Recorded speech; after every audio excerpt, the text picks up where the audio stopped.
Baik, Assalamualaikum warahmatullahi wabarakatuh. Di sini saya akan menjelaskan materi mengenai pelibatan dan pemberdayaan karyawan. Sebelumnya, izin memperkenalkan diri, saya Puji Fauziah Febrianti.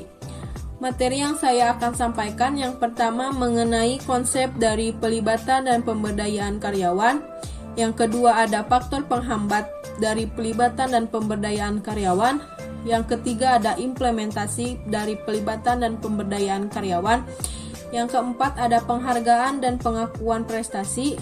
Dan yang kelima yang terakhir ada sistem saran. Langsung saja ke materi yang pertama mengenai konsep dari pelibatan dan pemberdayaan karyawan. Karyawan adalah seseorang yang ditugaskan sebagai pekerja dari sebuah perusahaan untuk melakukan operasional perusahaan dan dia bekerja untuk digaji. Sedangkan pelibatan karyawan adalah suatu proses untuk mengikut sertakan para karyawan pada tingkatan organisasi dalam pembuatan keputusan dan pemecahan masalah.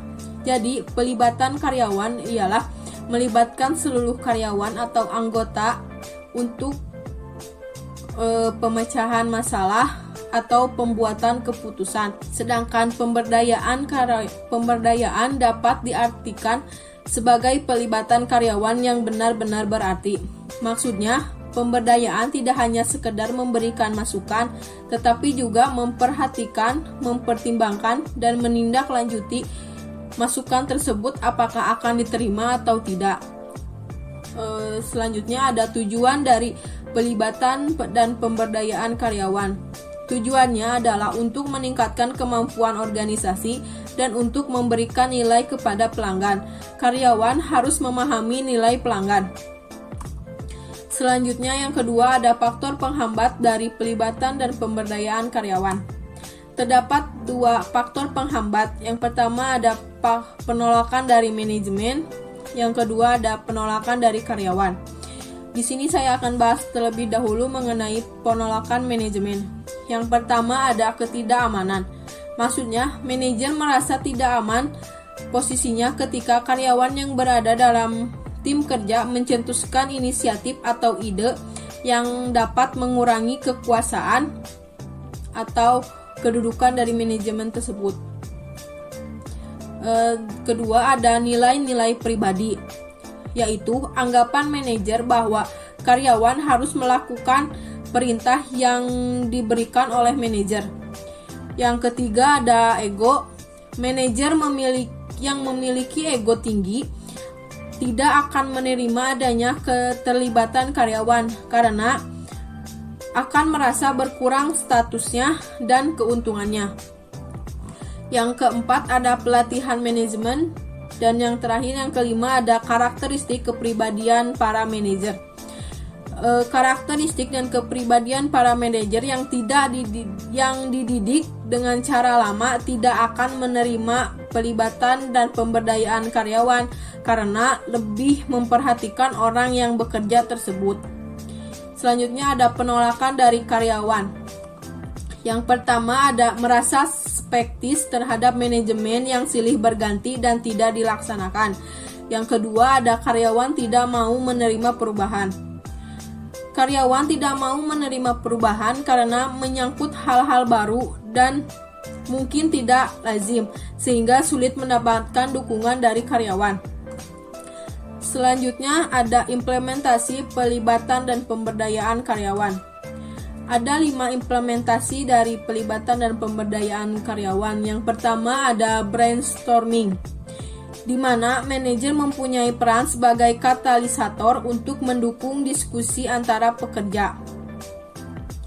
Yang kedua ada nominal group teknik, merupakan salah satu bentuk dari brainstorming. Teknik ini terdiri dari memutuskan permasalahan, mencatat ide masing-masing, mencatat ide kelompok, memperjelas ide, dan memilih ide yang dianggap sesuai. Yang ketiga ada gugus kualitas. Gugus kualitas bisa juga disebut dengan gugus kendali mutu. Perbedaan utama gugus kualitas berbeda dengan brainstorming. Perbedaannya, gugus kualitas adalah sekelompok karyawan yang sukarela melaksanakan pertemuan sendiri, sedangkan brainstorming pada umumnya adalah sekelompok bentukan dari manajer. Yang keempat ada kotak saran. Cara ini dilakukan dengan menyediakan wadah atau kotak tertentu yang mudah didatangi agar karyawan dapat melakukan saran-saran tertulisnya. Yang terakhir, yang kelima ada manajemen by walking around. Manajemen ini menyidak langsung karyawan ke tempat kerjanya. Cara ini dinilai efektif karena dapat langsung melihat sendiri di lapangan sejauh apa karyawan memahami apa yang mereka kerjakan. Yang keempat ada penghargaan dan pengakuan prestasi. Di dalam TQM, peranan penghargaan dan pengakuan terhadap prestasi karyawan seperti penilaian kinerja, kompensasi, program pengakuan prestasi, dan sistem promosi merupakan motivasi untuk mencapai sasaran perusahaan. Penghargaan biasanya berbentuk moneter seperti bonus, uang, liburan, dan lain sebagainya. Sedangkan pengakuan biasanya dalam bentuk non-moneter seperti ucapan terima kasih, pemberian reward dari perusahaan, dan lain sebagainya. Yang terakhir, yang kelima ada sistem saran. Peranan manajemen dalam implementasi dan operasi sistem saran terdiri dari 7 tahapan. Yang pertama ada membuat kebijakan, mengadakan sistem saran, mempromosikan sistem saran, evaluasi saran dan sistem, melaksanakan saran, menghargai karyawan. Yang terakhir ada memperbaiki sistem saran. Sistem saran yang diterapkan harus dipantau dan diperbaiki terus-menerus. Perbaikan sistem saran ini meliputi 2 aspek. Yang pertama ada perbaikan pemrosesan saran. Perbaikan pemrosesan saran adalah kumpulan proses yang digunakan untuk meminta, mengumpulkan, mengevaluasi, dan menerima atau menolak saran. Yang kedua ada perbaikan setiap saran. Perbaikan setiap saran agar dapat membuat saran yang baik. Karyawan harus memahami 2 hal. Yang pertama ada identifikasi masalah dan perumusan ide-ide untuk perbaikan. Yang kedua ada menyampaikan ide-idenya secara ringkas dan jelas dalam bentuk tulisan. Sekian materi yang saya dapat sampaikan. Assalamualaikum warahmatullahi wabarakatuh.